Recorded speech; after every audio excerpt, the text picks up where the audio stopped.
मैं अमित ढूर अपने YouTube channel इतिहास अनफिल्टर्ड पर आपका स्वागत करता हूं। क्या आप जानते हैं कि नया साल 1 जनवरी को ही क्यों मनाया जाता है, किसी और दिन क्यों नहीं? ऐसा नहीं है। नया साल एक पश्चिमी सभ्यता की देन है। हर देश में नया साल अलग अलग टाइम पर मनाया जाता है। जैसे चीन में चंद्र कैलेंडर के हिसाब से, भारत में चैत्र और बैसाखी के हिसाब से, वहीं ईरान में नौरोज के हिसाब से, जिनकी अलग अलग डेट है। लेकिन वैश्विक स्तर पर नया साल 1 जनवरी को मनाया जाता है, जिसके पीछे ऐतिहासिक कारण है, जिसमें आज हम समझेंगे कि आखिरकार नया साल 1 जनवरी को क्यों मनाया जाता है। जो आज हम कैलेंडर यूज करते हैं वह ग्रेगोरियन कैलेंडर है, जिसकी इतिहास को आज हम समझेंगे कि यह कैसे हुआ। जो कैलेंडर हमारा वो आया है हमारी रोमन सभ्यता की देन है। रोमन संस्कृति से यह कैलेंडर आया है। प्राचीन रोम में कैलेंडर में मात्र 10 महीने होते थे, जो मार्च से शुरू होकर दिसंबर तक महीने होते थे। ये मात्र 10 महीने थे, मार्च, अप्रैल, मई, जून, जुलाई, अगस्त, सितंबर, अक्टूबर, नवंबर और दिसंबर। जो मार्च है यह मार्च शब्द से बना है, या मार्टियस, जिसका अर्थ होता है युद्ध का देवता। युद्ध का देवता, क्योंकि जो मार्च है इसी में जो रोम में है उसमें युद्ध और खेती आरंभ होती थी, इसलिए पहले मार्च को नया साल मनाया जाता था। लेकिन यहां पर जो 60 दिन है सर्दियों के दिन, उनका कोई नाम नहीं था। तो अब ऐसा नहीं है कि इन 60 दिनों में कोई काम नहीं होता था। इनमें कई प्रशासनिक कार्य, धार्मिक अनुष्ठान जैसे कार्य इन 60 दिनों में किए जाते थे। तो रोम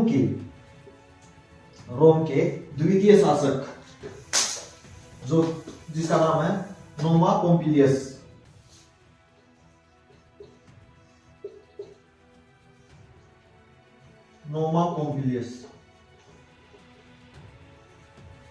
रोम के द्वितीय शासक थे 700 ईसा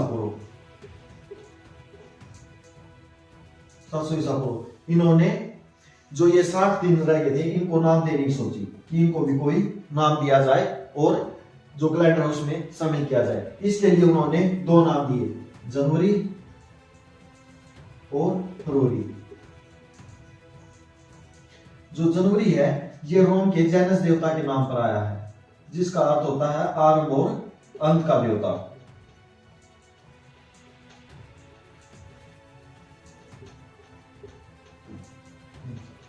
और फरवरी शब्द है जो वो फेब्रुआ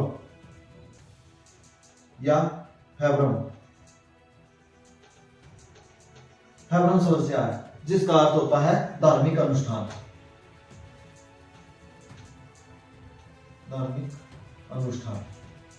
यानी जनवरी में वे कार्य किए जाते थे, जैसे शासन को नियंत्रित कैसे किया जाए, कानून व्यवस्था कैसे बनाई जाए, कर इकट्ठा करना आदि कार्य। और फरवरी में किया जाता था शुद्धिकरण, कि इस साल में जितने पाप किए हैं उन सब का शुद्धिकरण हो, कोई धार्मिक अनुष्ठान करना हो, ऐसे कार्य किए जाते थे। इस प्रकार 700 ईसा पूर्व में कैलेंडर में 12 महीने बने। अब इस कैलेंडर में 12 महीने तो बन गए, लेकिन इनमें कई गलतियां थी। जैसे एक तो जो वहां के पोप होते थे वे कैलेंडर को अपने हिसाब से यूज कर लेते थे, कभी महीनों को आगे पीछे करना, डेट्स को चेंज करना, तो वे अपनी सुविधा के अनुसार इसे चेंज कर देते थे, जिससे इनके धार्मिक जो त्योहार हैं और ऋतुएं हैं, खेतीबाड़ी करने का जो सिस्टम था वो गड़बड़ा जाता था। इस कैलेंडर में सुधार करने की सोची वहां के राजा जूलियस सीजर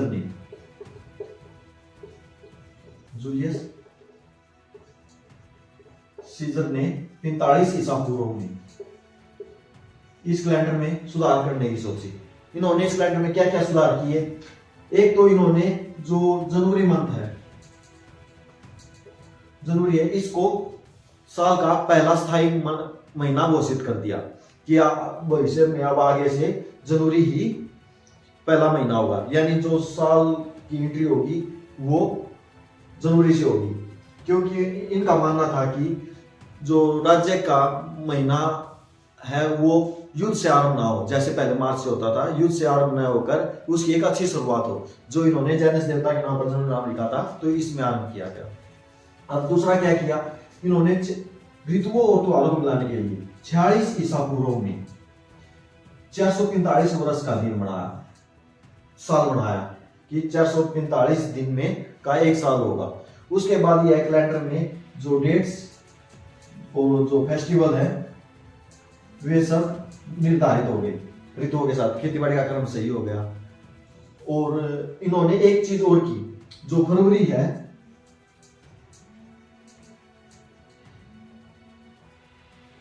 उसे एक लीप वर्ष घोषित किया, लीप वर्ष घोषित किया, जिसे बफर मंथ का नाम दिया गया।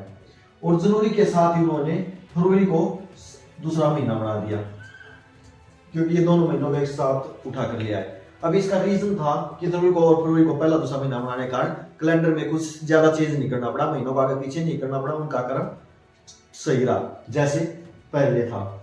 लेकिन इस कैलेंडर में भी कुछ कमी थी। कमी क्या थी कि एक साल में जो 365 दिन है, इस कैलेंडर के हिसाब से 11 मिनट ज्यादा बनते थे, जिसके कारण 128 साल में एक दिन का फर्क आ गया कैलेंडर में। इसके कारण मौसम उसमें त्योहारों में फिर से गड़बड़ होने लगी, ठीक है, जिसमें सुधार किया ग्रिगोरियन 13वें द्वारा, जो कि हमारा आज आधुनिक कैलेंडर है। पोप ग्रिगोरियन ने 13वें ने इस कैलेंडर में कुछ सुधार किए। उन्होंने क्या सुधार किए, तो उन्होंने 1582 ईस्वी में इस कैलेंडर में सुधार किए। यहाँ तक आते आते करीब 10 दिन का फर्क आ गया था इनके त्योहारों में, डेट्स में। अगर आप देखें तो उन्होंने 4 अक्टूबर की जगह डायरेक्ट 4 अक्टूबर के बाद डायरेक्ट 15 अक्टूबर 1582 की तिथि निर्धारित की। तो यहाँ 10 साल डायरेक्ट कैलेंडर को बदल दिया गया। और उन्होंने क्या किया, जो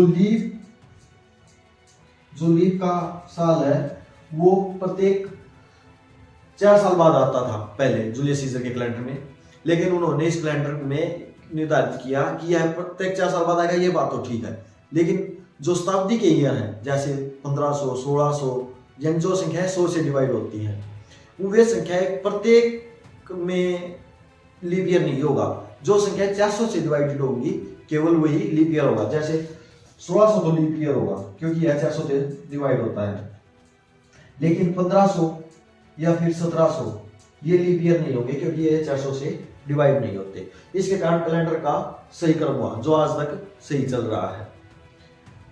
अब बात करते हैं कि इस कैलेंडर में एक तो फरवरी छोटा महीना क्यों है, ये बात समझने की है। दूसरा, फिर इसके महीनों के नाम कैसे पड़े।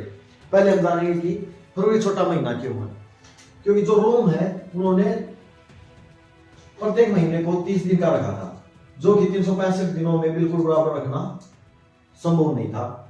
तो उन्होंने 12 अगर इंटू 30 करते हैं तो हम 360। तो लेकिन रोम में जो विषम अंक है उसे शुभ माना जाता है, तो इसलिए उन्होंने महीनों को 31 दिन का बनाया, 31 दिन का बनाया, जिसमें हमारा जनवरी, मार्च, मई, जुलाई, अगस्त, अक्टूबर और दिसंबर, करीब 7 महीने 31 के, बाकी फरवरी 28 और बाकी महीने 30 के हैं। तो उन्होंने मोस्टली महीने 31 के किए। 5 तो यहाँ से आ गई। अब ज्यादा सुना जाता तो उन्होंने मोस्टली महीनों को 31 का बनाना सुनिश्चित किया। तो 2 महीने फिर फरवरी से बता दें, जिससे फरवरी 28 का हो गया और बाकी महीने 31 के हो गए। तो इस प्रकार, और जो भी हेरफेर किया गया वो फरवरी मंथ में किया गया, इसे एक बफर महीने के हिसाब से निश्चित किया गया। अब महीनों के नाम कैसे पड़े वो देखते हैं।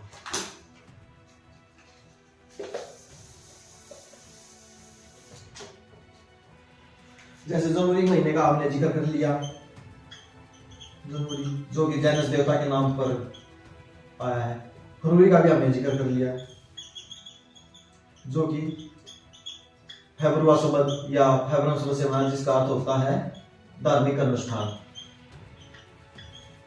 फिर अब बात आती है मार्च को भी हमने जिक्र किया था, जो कि मार्स या मार्टियस देवता से बना है, जिसका अर्थ होता है युद्ध का देवता।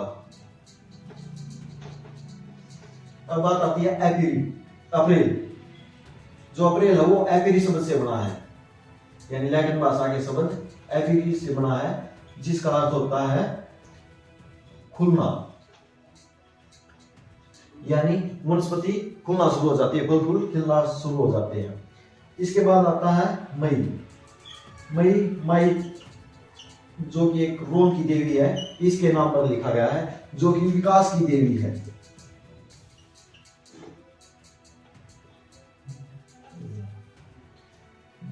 और उसके बाद आता है जूनो देवी के नाम पर रखा गया है, जो रोम की एक प्राचीन देवी है जूनो। इसका अर्थ होता है विवाह, परिवार और सुरक्षा की देवी है,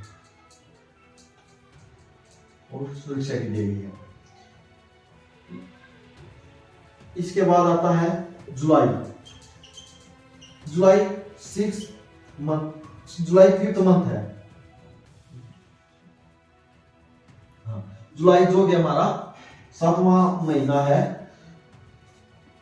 पहले रोम में यह 5th मंथ था, पहले जो रोम का प्राचीन कैलेंडर था उसमें 5th मंथ था, जिसके कारण से क्वांटिलस, यानी जिसका 5वां होता है, क्वांटिलियस से आया है।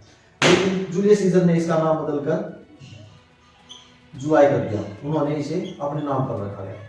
अब जो 8वां महीना है अगस्त, प्राचीन रोम के कैलेंडर में इसे सेक्सिटिलियस कहा जाता था, जो कि 6th मंथ था। लेकिन रोम के एक और शासक अगस्टस द्वारा खुद के नाम पर इस महीने को नाम दिया गया। और फिर इसके बाद के महीने जैसे सितंबर,